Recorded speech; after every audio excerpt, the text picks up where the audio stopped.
Good afternoon, everybody, and welcome to the third panel at the Digital Creative Summit during this edition of Winter Jazz. We'll be talking about the creative process and new technologies. Before we start, I briefly want to acknowledge that we are gathering on unceded Algonquin and Anishinaabe territory. My name is Remco Volmer. I'm the director of Art Engine. Art Engine is a resource center for art and technology right in this very building, a couple of floors down. I'm very pleased and honored to have our panel at the table. Very brief introductions at the far end, because I assume that everybody is pretty familiar with our panelists. At the far end, saxophone player, multi-reedist, and a consummate collaborator, Colin Stetson. Next, I was going to say saxophone beast, but that's all right. It's all right. Improviser and composer Gustafsson, singer-songwriter, pianist, and producer Elizabeth Shepard, and Tony Rowe, pianist of the trio Tin Man and the Telephone. Thank you very much for joining us on this panel on creative technologies. I realized this morning that it would have been fun if I had this opening statement made by an artificial intelligence. It was too late for that, so I'll have to use my own analog algorithm. So it's obvious that we're living in technologically mediated times, where the technology is pervasive around us. Artificial intelligence, expanded reality, biotech, there is no escaping that. So artists who engage with these technologies both have a bit of a blessing and a curse, that engaging with these types of new technologies can provide an instant hook and marketability, and at the same time it is pretty difficult to negotiate the problematics around technology, both practical and philosophical. In this panel we're going to try to not fall for the hype, but we are also not going to discount the significance of these technological developments.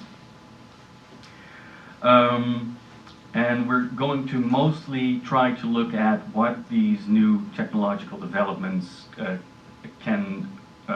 what the opportunities might be for providing meaning and connecting with the human experience, and providing the poetic moments in the creation process. So just to kick us off, I wanted to ask of each of the panelists, what is your current relationship to technology in your practice and in your creation process? Maybe Elizabeth would like to start us off. Yeah. Hi. I think it's complicated. I would say that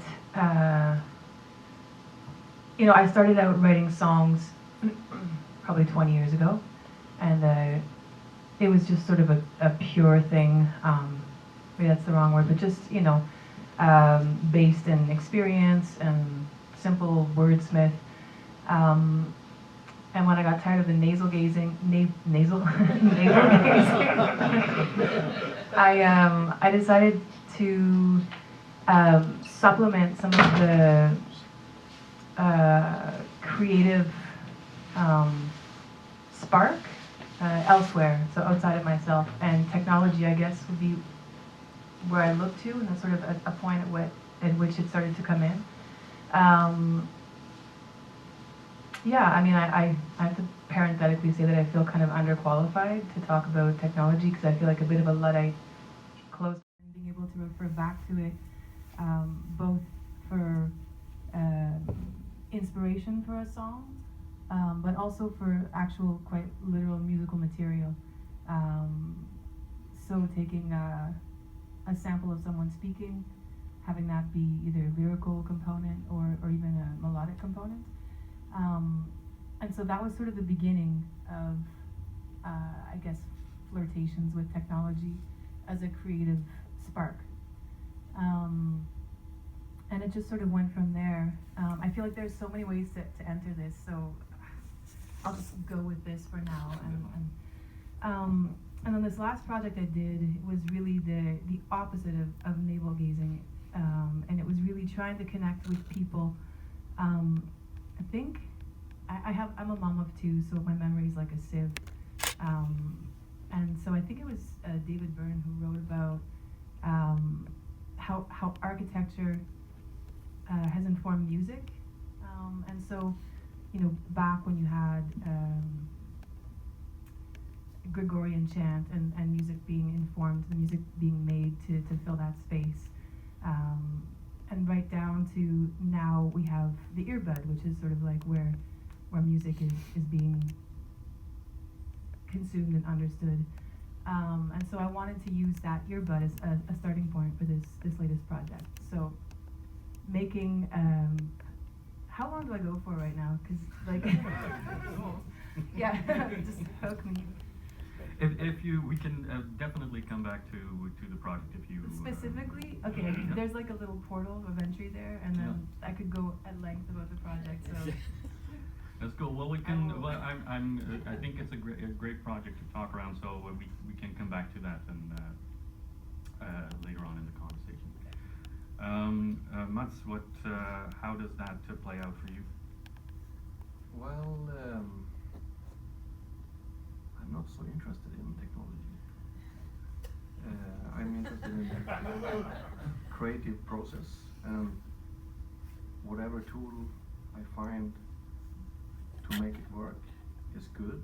You know, and if it is technology or electronics or computer-based or whatever, I would use it. But I have enough problems with my saxophone to deal with that. So that's a big chunk to digest. The most important, I was realizing this morning, and I do every day, is my hearing aid, which is digital.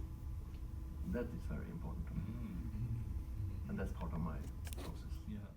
Live music, what you're talking about, it communicates much more directly than most machines. That's my take on it. So you can hear the personal language behind the person who is playing, and you can feel it, and you can like it or dislike it or whatever. But machines are machines. I think the phenomenon It will change.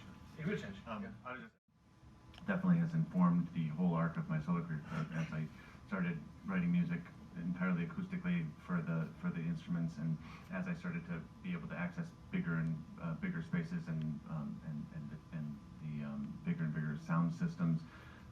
So then I felt the requirement to accurately portray all the aspects of the instrument through miking was the most interesting way forward, and the most like accurate way forward in terms of taking the picture that I saw for myself and projecting it to the audience. And that then in turn has completely altered the way now that I hear the instrument, even in my own acoustic practices, because I hear all of the sounds not only as they are in the moment, but as they could potentially be. And so, all that said, I mean, the involvement of technology in terms of my live show has largely consisted of literally taping contact microphones onto a 100-year-old bass saxophone. But beyond that, now going into changing I'm in steps right now to change or at least enhance the solo show, and we're taking all of the feeds from those microphones and transferring the acoustic signal into MIDI signal, transferring that signal, the MIDI signal, then using that to trigger lights and video. And so to instead of having to work work with outside sources, outside individuals, and their reaction time and things like for likes and video, having it all stem from the performance itself, and so ultimately completely be, as is the rest of the music part of the solo show, all an extension of my movement, and not relying on a collaboration between me and other musicians, or me and backing tracks, or me and whatever it is that people use. This will be allowing me to control that much more of the physical and experiential in every moment there. And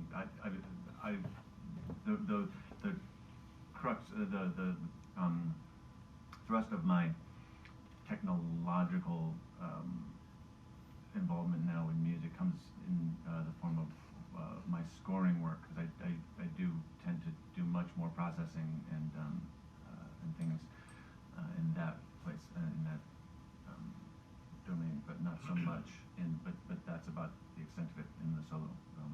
That's cool. Well, I think we can sort of talk a little bit about basically hacking the technology and turn it into an instrument itself, taking the hardware in that sense and Sure. subverting. Tony, maybe you can talk a little bit about your approach.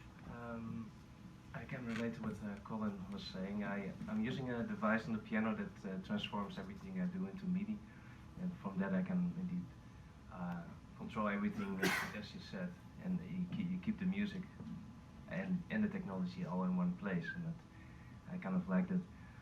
Especially because I play the grand piano, and I'm always disappointed in the fact that the whole world keeps developing, but the grand piano has been the same for about 150 years, and that's a pity. I mean, I think the instruments should be twice as loud. It should be bigger. It should, like, so a lot of things I would like it to become, but nobody seems to be developing that. But adding this thing to the piano forced me to use computers, and yesterday I used modular synth on it, so to add some sub-lows, and it can blend in really well with the acoustic sound. So that's definitely a cheap solution to the bigger problem of having a 30-foot grand piano. For me, the whole thing started. I mean, I was trained classically and with jazz education, but I also did some technical studies. But I never saw how they could combine. And I started off with Tim and the Telephone as a normal piano trio, and it was only until I had an argument with the Dutch telephone company that it sparked my creativity a little bit, because they didn't provide me internet, and I was paying for that every month, and I was so angry that I had to pay for that even though I didn't have internet. So I called them, and they put you on hold, and I was, that takes half an hour, so I was listening to that crappy tape while I was studying with my other hand, and each 15 seconds they would say, well, all our employees are busy, please hold the line. And then I would stop, and then I would continue again, and I realized this is actually really funny, so let me record the whole thing and make a little song. So I sent this to the company, and they fixed my internet because they thought it was really ridiculous and funny. But that was the first trigger. I realized that something which is super annoying can become music. So something which is non-musical can be turned into something else, and that became the way I work actually. So I take anything which is non-musical and see how we can squeeze it into music again. So to keep it very short, with Tim and we at some point wanted to make a CD, but it doesn't really fit what we do because it's very visual, and so we wanted to, and the DVDs was too expensive, so we decided to create an app. We didn't know anything about it except that Björk has done a great job, and she had a crazy budget, and I wanted to make something that she didn't do, so we created a little tool so you could have audience interaction. And we did this show at the Bimhuis in the Netherlands, and I asked the people, are you up for some audience interaction? And we didn't test it. It was brand new, it was super shaky, the computer would crash every minute. But the people seemed to like it, and then I realized we had something that was quite unique. So we started developing it for real. And each time you take another technological approach, it brings you something else. So it feels like sky's the limit with the idea that you embrace technology. If you look at it purely from the musical inside, you could say that at some point we kind of exhausted all the 12 note possibilities of the piano or those things. But the moment you have technology, it can keep expanding.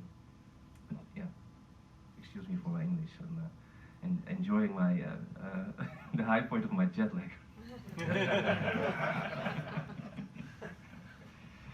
But that's picking up on that, the idea of ideas around the role of the audience or the connection to the audience through technological means. Maybe we can build on that a little bit and loop that back, for instance, to your latest project, Elizabeth. Maybe you can expand on that, because you're definitely going beyond the recording and releasing aspect of that. Yeah. So basically, I was fascinated by how music has become this highly subjective thing where, you know, with the loss of curators on the sort of public level, and people wading through this highly democratic but like endless ocean of available music, I was fascinated by how individualized people's musical lives have become, and how and simultaneously how everyone has this portable device on them at all times that they use to sort of move through the world and curate their own experience. And so I thought, is there a way that I could create something that would allow people to have that personal experience, but still somehow look outwards and interact with the world around them?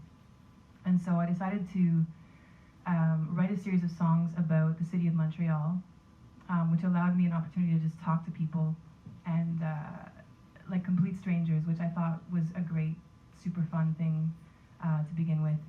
And so I collected all these stories and wrote a series of songs, and each song is about someone's story and pertains to a specific location within the city of Montreal.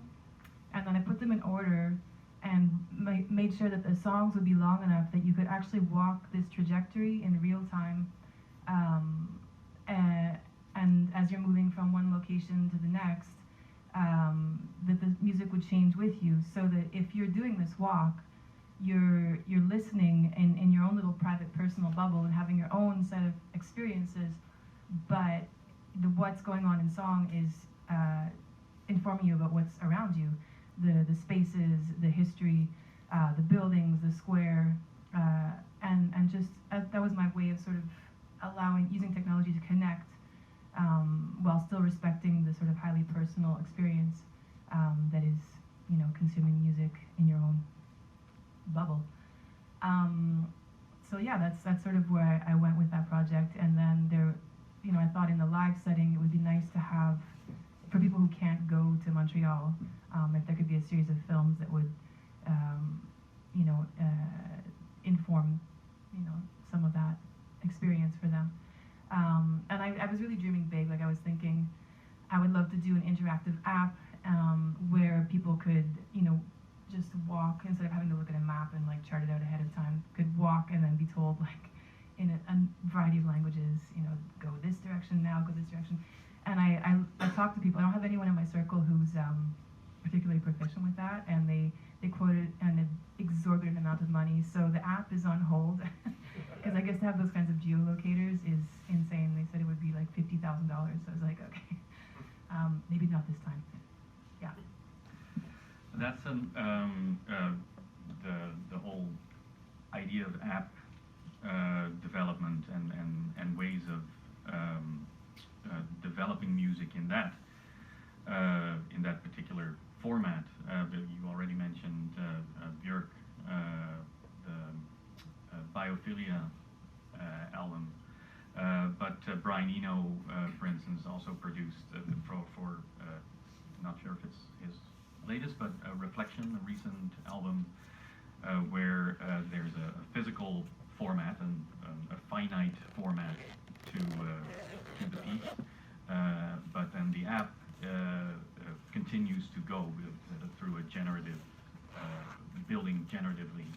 on the music that he wrote. And I'm actually, I was in my mind connecting that to some of the improv practices and the way improv, that the musician in itself is a type of algorithm, generatively creating music, especially in improvised settings. That's actually more an open call or provocation to you. What might be opportunities there? I mean, new technology is great. It's just a matter of what you do with it. You know, this sounds like a really good, interesting aspect, but it's really in the beginnings of everything, and I have a feeling there's a complete overbelief in new technology, to be honest.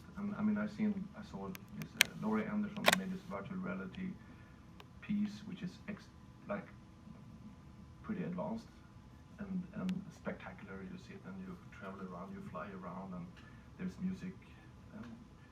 But after a while, it's my hearing aid, which is digital. And that is very important to me, and that's part of my process. Yeah. You fly around and there's music, but after a while it was like, I don't feel anything. I mean, it's just something I watch, and it's like watching I don't know, stupid film. So it's really the matter of what you do with it. If you have something to tell or communicate, then you can use any kind of tool, I think. I think my main problem as an improviser, and improvised music for me is to communicate with the musicians and with audience. And in order to communicate in a creative way, you have to be really fast, or you have to have the option of being really, really fast. If you hear something happening there, you shouldn't listen to it, analyze it, make a new decision, and do. It should be like, you know. And with digital tools, if we call it like that, my main experience is too slow. When it comes to communication, you need to have that like immediate reaction. If you want to, you can also hold back and wait and make a slower reaction. But most of the tools I've been exposed to, and musicians who works with Macs or different programs and stuff, it's too slow. They're too late. It's like change the program, change the settings. It's too late. The moment is over. That's my main problem with, if we talk about improvised music and interaction, because that's what I'm really interested in. That's a different thing, to find a project like this. It's beautiful, it's great. Then it doesn't have to be reactive and fast in that way. So it's different things, but when it comes to improvised music, it's a bit too slow for my taste. It won't always be, which is it is too slow right now. Most people are too slow right now, but it is learning. They are learning how to. I mean, people here know about what. I mean, Spotify has been doing this. It's been researching this and working specifically on this for years, trying to. I mean, they've already been paying salaries to producers to make music that they own as Spotify, to put into their own Spotify curated playlists, to then play out so that they as an entity get the royalties on those plays. They've been working on algorithms to replace those people so they don't have to continue paying those lofty salaries. And so there will be not. And this isn't 50 years out, this is a few years out, there will be algorithms that can do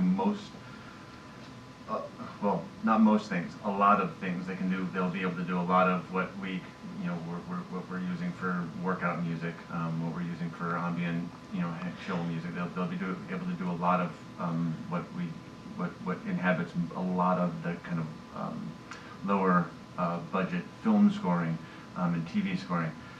This is all right around the corner, and so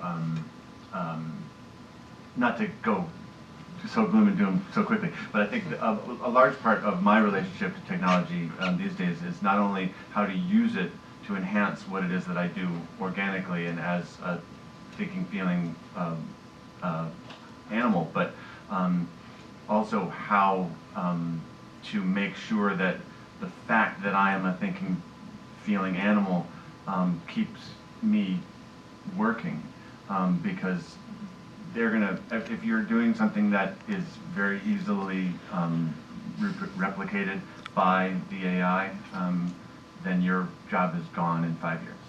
So, it's multifaceted in terms of how to approach that, I think, and shoring up, having a specific identity, musically, aesthetically, but also continuing to do things in ways that and with material and medium that is not so easily reproduced. But that's something that I think maybe a lot of the time when we all kind of get into this kind of orgiastic exploration of what technology can do for us as creators, what it's going to be doing for us as creators is removing most of our the livelihood. Sorry.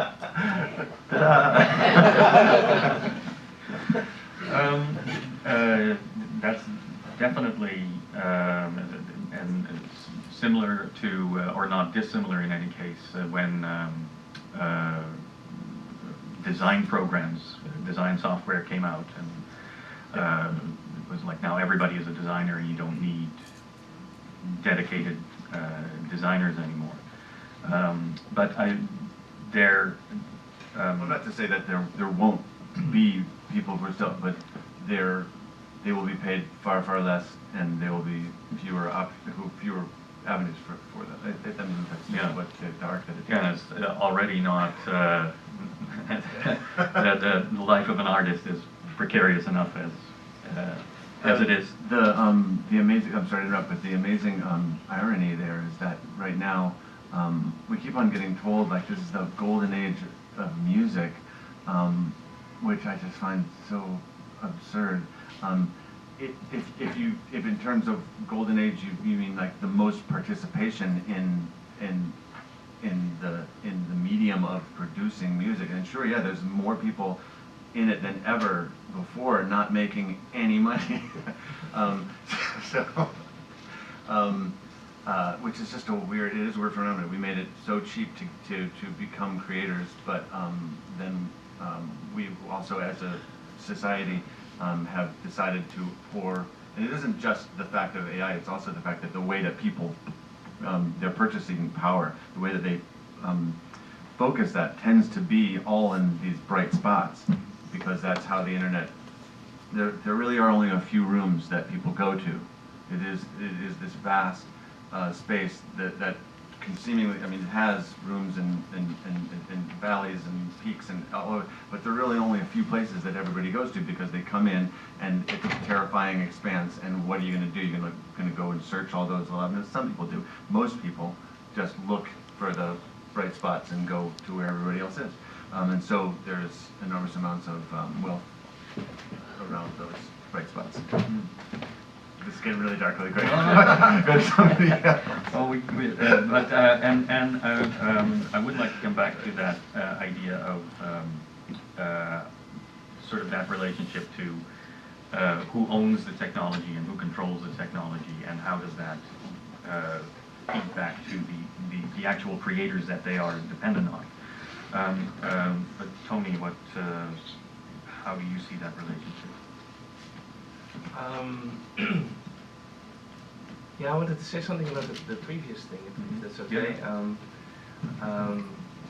First of all, I think if we are so-called very creative in our field, then I think at times we have to be a bit more creative in terms of if the old format doesn't work and you don't make money that way, we might find other ways. And I give this workshop each year at the conservatoires where I ask students to make music for 2030, and they have to come with a plan and pitch it within 2 hours. And 1/3 of them are saying there won't be any live music around, And then I asked him, okay, but what is your role going to be if you become instrumentalist?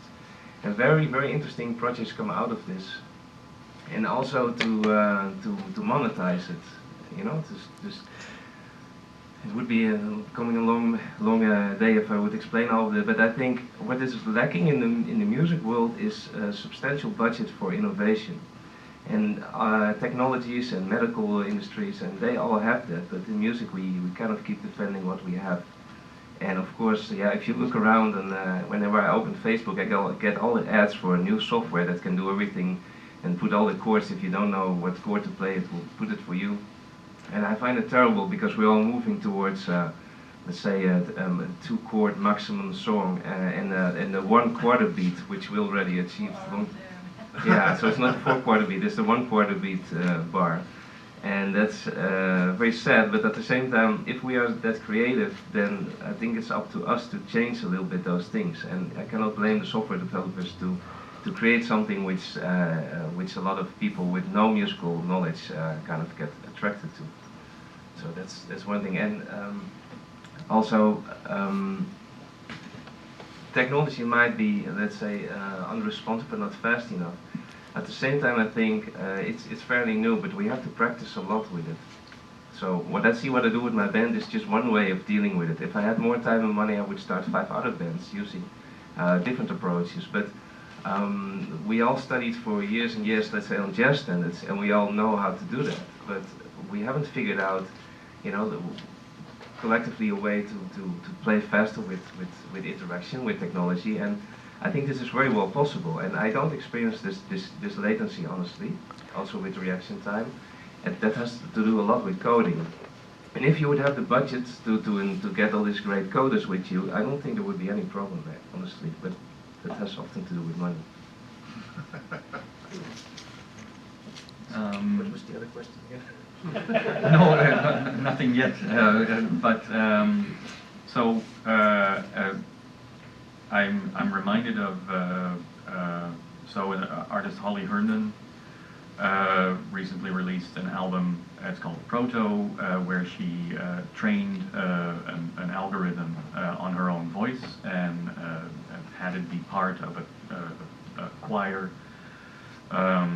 when creating the album. So she collaborated with the technology to create that latest album. At some point, she basically says she's very critical of the use of technology and of the misuses of technology, but she felt that she needed to learn about it and engage with it so that she can also steel herself against it in that sense.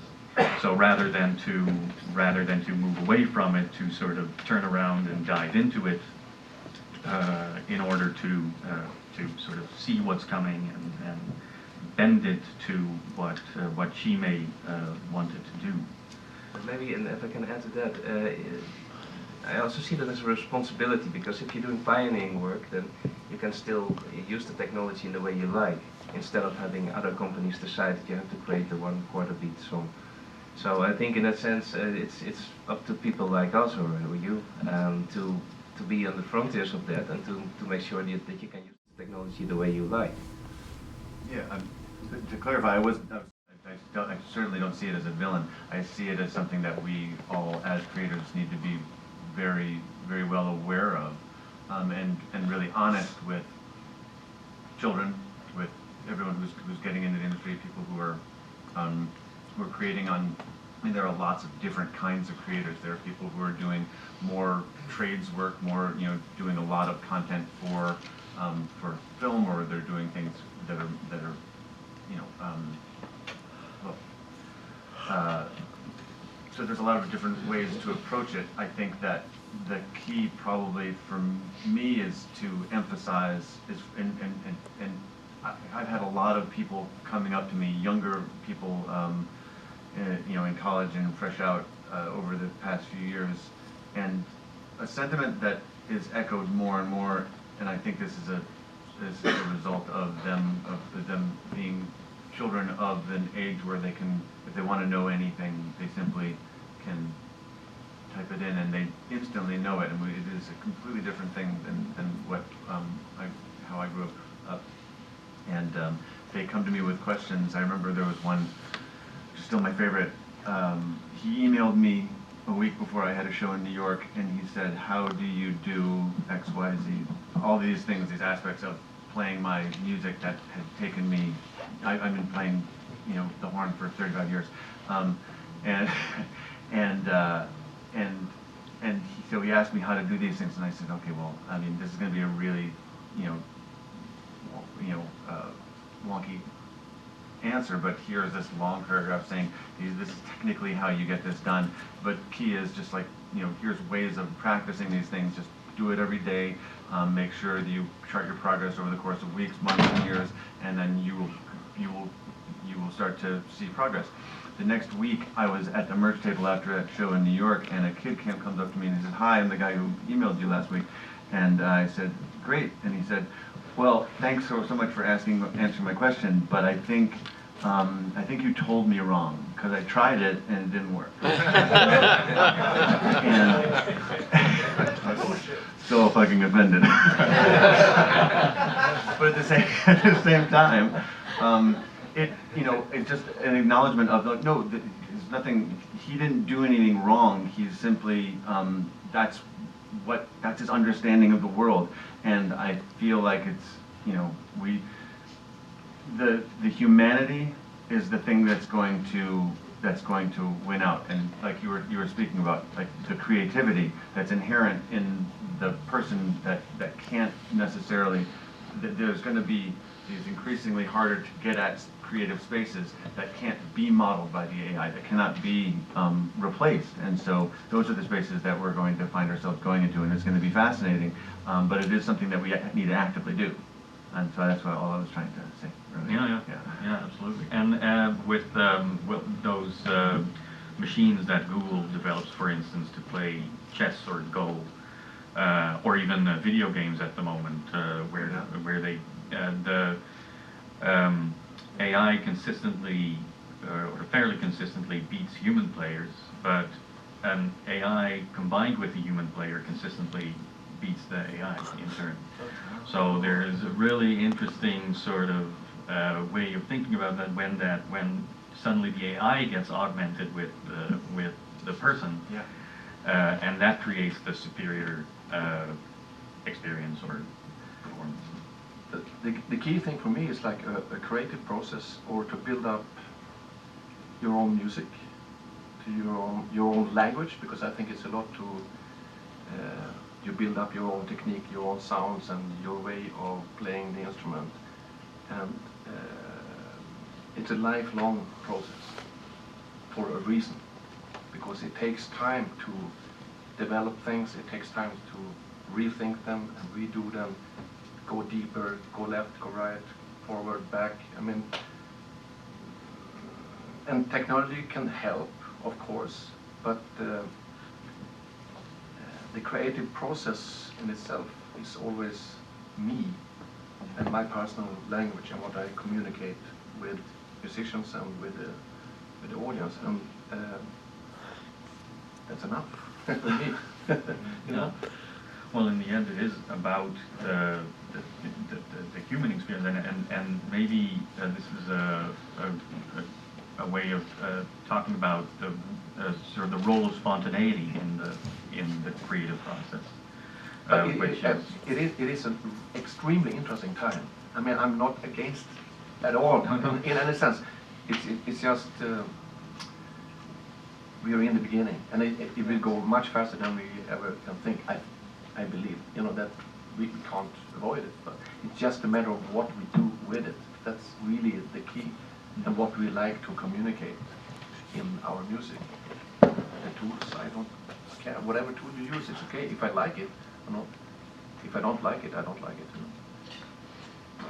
Sorry. Yeah, I feel also, to further add to that, not just that it's a lifelong process, but also I feel that so much of art comes from having something to say, having something to reflect on. It's a reflective process, right? And so there needs to be, I think, time away, time in reflection, and I feel like this is increasingly something that's lost and I don't know if that can happen with or without technology, but there certainly needs to be space and time for things to just be still, and I feel like that stillness is imperative to having something to say. So I'm not saying that like this is like we were talking a little bit before how it's this unprecedented speed at which everything's happening. But I feel like there's going to be some natural process of moderating things too, as we harness technology, whether it's the form that we use to. Is this making sense? Yeah. Yeah. Okay. Well, and it's that idea of that that it is, if it is to add value, then it has to be treated as a tool and not as something that is either on the one hand forced upon you or something that you have no agency over. That is sort of, yeah, or that has an agency or something to say in and of itself. I think it needs to be, yeah, there needs to be an agent behind it, right? That is informed and sentient and emotional and emotive and thanks. I think that the big risk, of course, with new tools is that you hide behind the tools. If you don't have anything to say, it's easy to just, so that's something we have to deal with all the time. But I mean, if you don't, John Stevens, the great British drummer, had a few like rules for how to make improvised music work, and one of them was like, if you don't have anything to say, don't say it. Sorry. Yeah, I think the most exciting potentials. I continue to think that I don't think there will be no instrumentalists. I think that there will be fewer instrumentalists, but the people will always want to go see Saxophone players. Oh yeah. No, the crazy, the freakish.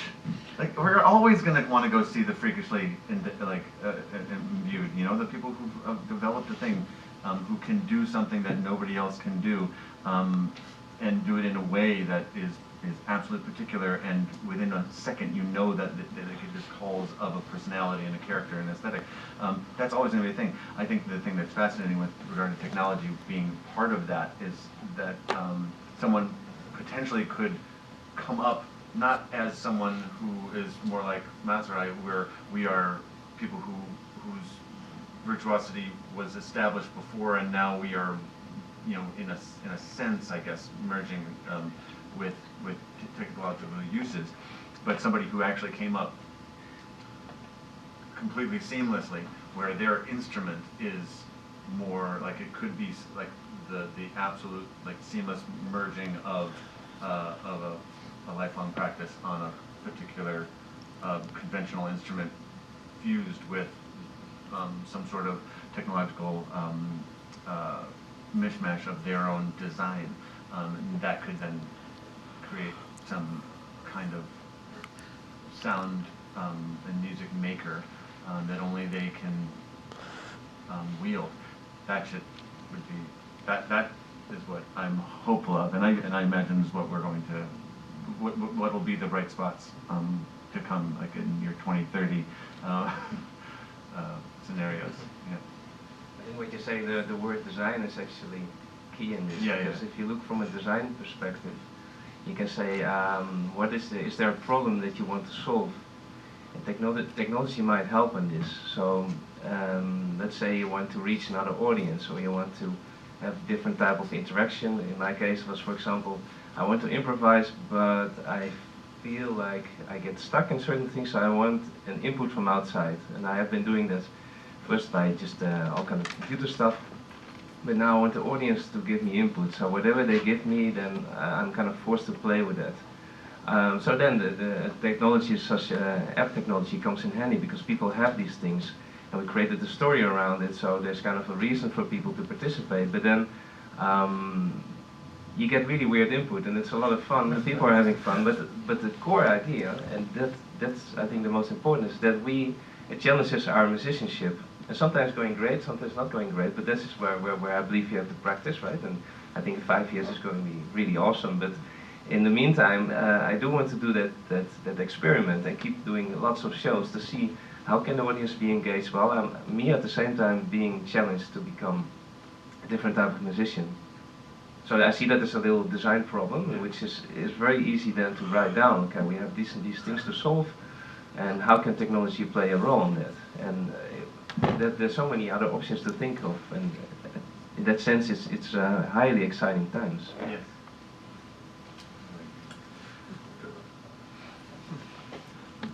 Before the end, you mean? Oh, then okay. Then in that case, there might be some questions from the audience as well.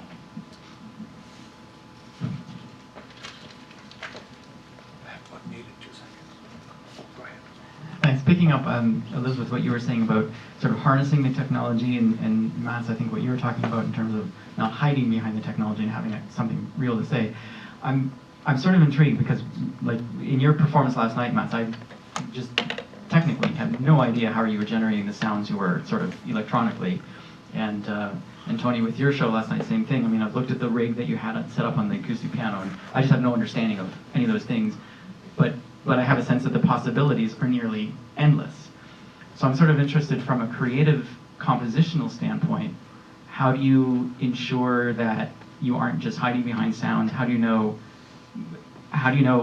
where to plug in the XLR to get this particular sound, or sort of how do you use that technology to your advantage and really make sure that it's saying what you want to be saying and not just get sort of overwhelmed by the possibilities? It's all control. You know, you have to control your tools, whatever tools you're using. And if you don't control them, you can't be fast or slow either. So with the kind of electronics I work with, I have to practice all the time. And they're still fucking me up because they're run by 4 light sensors. So depending on the light person, who sometimes understands that there's actually an interplay between light and what I do, and then some funny things can happen when they sort of start to freak out with the light, and then I have no control. But I like that process where I'm challenged to react on something that happens that I don't have control over. And I think that's also exciting for the audience and for the musicians that I work with. I don't want to lose the control, but it's like if I have enough control, I know how all the filters and oscillators and stuff works. I can react to whatever happens in the light and how that affects my electronics. So I like to improvise with that, but it's about control and also confidence. If I'm a bit nervous, then I lose track and I lose control, then I take the volume down. I think I can relate to that. I see it as an enhanced instrument. So it's first of all the acoustic instrument, and then slowly started adding things to it, like the sensor and then the synthesizer and then mobile phones or videos, stuff like that. But it's all the program that I'm using is very controlled. Like I have all kinds of meters and stuff showing me if things are going good, and if it goes wrong, then you have to problem solve or you're fucked. But it's all based on control, and from that on it can become very complex indeed.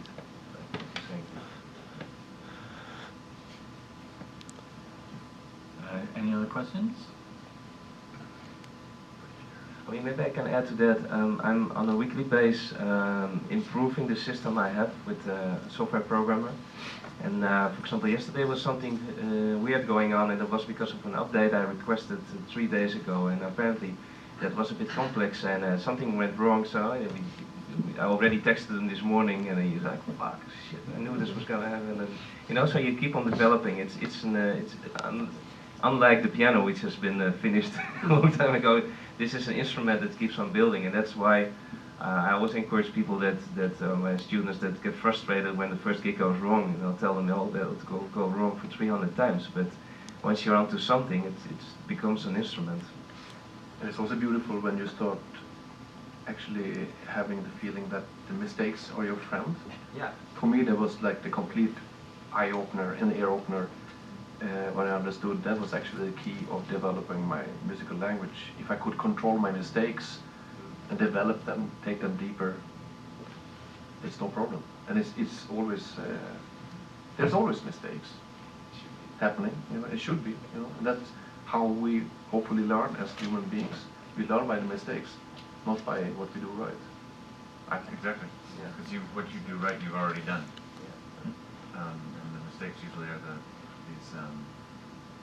everything that I do compositionally. It's always the times when I fuck something up and realize that that was actually much better than my intuition in that moment.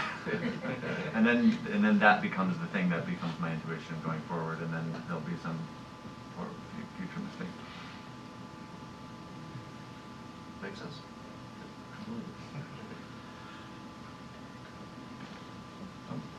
I have a question about live music. I don't know why when I am outside and I hear something, I can tell if it's live musicians. And I think we all have that experience sometimes. And you're listening and it could be taped or it could be recorded, but sometimes we have an innate sense of knowing that this is live music. There's probably musicians in here right now playing. Now, I don't know if that's totally true for everybody, but I certainly have that feeling sometimes. And I'm wondering, you artists, as in your creative process, is there something that you're aware of about live music and how that's important to you?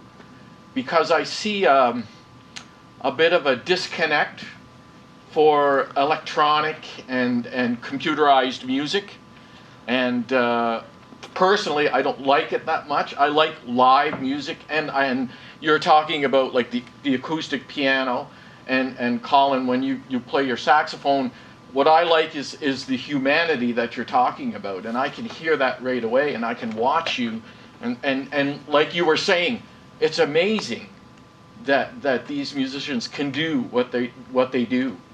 So I don't know what the question is there, but it's just some thoughts that I have about live music, and how it hits us in our ears. I think in general, like acoustic instruments or live music, what you're talking about, it communicates much more directly than most machines. That's my take on it.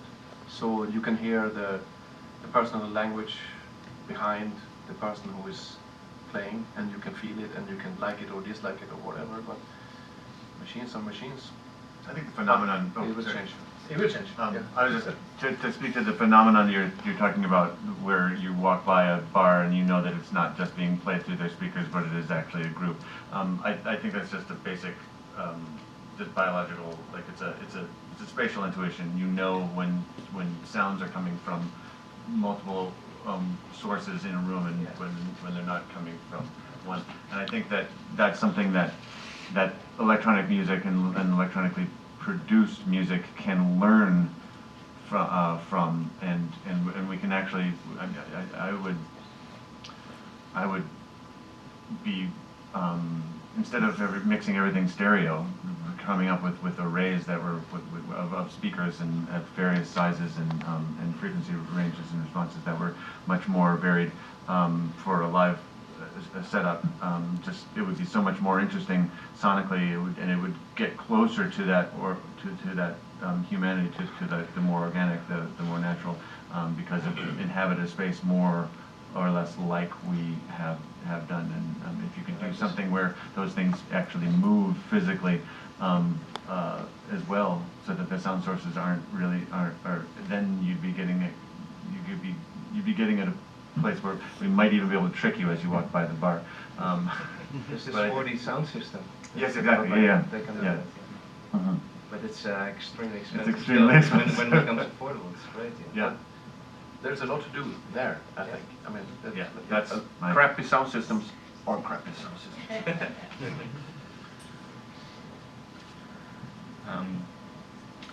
I think we can. Do we have time for one more for last question? Yeah. I guess being that this is a sort of a jazz centric panel where we've talked a lot about processes that play out in live settings specifically for music that kind of lives and dies in that moment and then doesn't repeat. But I was wondering if maybe there's like a secondary process that people could talk to, like for music that they're going to create that, like maybe for film scoring or something, that is going to stay like kind of in stone permanently. Like does technology, like in what ways does technology give you, maybe tweak your process or bend your process? It's a really weird situation right now with like film scoring. Colin does a lot of film and TV scoring. In Sweden now there's a company selling building blocks to filmmakers or TV or whatever, where they have this list of 1,000 different expressions or something, and you can anger, anxiety, you can just click and then you get music, and they sell it. And so they have so of course they're taking jobs away from real composers and stuff, but the really bad thing is that this company makes a contract with, they have to get it from somewhere, so they're employing composers or musicians to deliver the goods, but they have to write away the rights, the copyrights. So this is a very scary development, I think, in music making. Those movies probably suck though. You know, like, I don't want to see that. That's a whole other panel. Like we could, there's so much craziness involved in that. There's but that will go on and on. Do you want to take a? Yeah, it would, because we came upon a couple of times sort of the idea of the technology taking agency away from the actual artist, whether it's in this case in the creation itself, but certainly in terms of how do you manage, how do you keep track of where your work is, how does it trace back to you, and so forth. And it would be a really interesting conversation as well to talk about. But I think all of those things, maybe in conclusion, I think that there's some sort of consensus among us that the idea of having that control and that agency over the creation, that artists and creators would do well to familiarize themselves, or at least try to find some sort of communality. I don't want to go all into communal solidarity ways of, artist unions and that direction, which that's a whole another panel. Exactly. But no, that's enormously essential right now. Yeah. Because, I mean, we heard about what was the Discovery Channel, or who reversed their decision to go the Netflix route of owning, of buying out everyone's rights, publishing and ownership of their own music, who writes for them. Right now, if you don't know this already, Netflix started this wave, and Disney, everybody is doing it across the board, where they basically just said, oh, well, if you want a job, you need to, we'll buy out your rights, and we'll own the intellectual property outright. And so people are starting to push back. We're starting to push back en masse, and I think that there's not much that's more important than that, because we've already lost an enormous amount of control, power, and wealth with regard to the streaming services being just, that was a bait and switch. That was just theft in perpetuity, perpetrated on everyone who wasn't part of that deal, and now they're all trying to do basically the same thing, and while everyone just too busy doing this to notice that they're getting robbed. But yeah, there's tons. So join us next year for community and solidarity and awareness, I think, are the most important things to impress upon everybody in our shoes right now. Yeah. Well, thank you very much, panelists, Colin, Mats, Elizabeth, Tony, for this simulating conversation. And thank you all for being here, and enjoy the rest of the festival.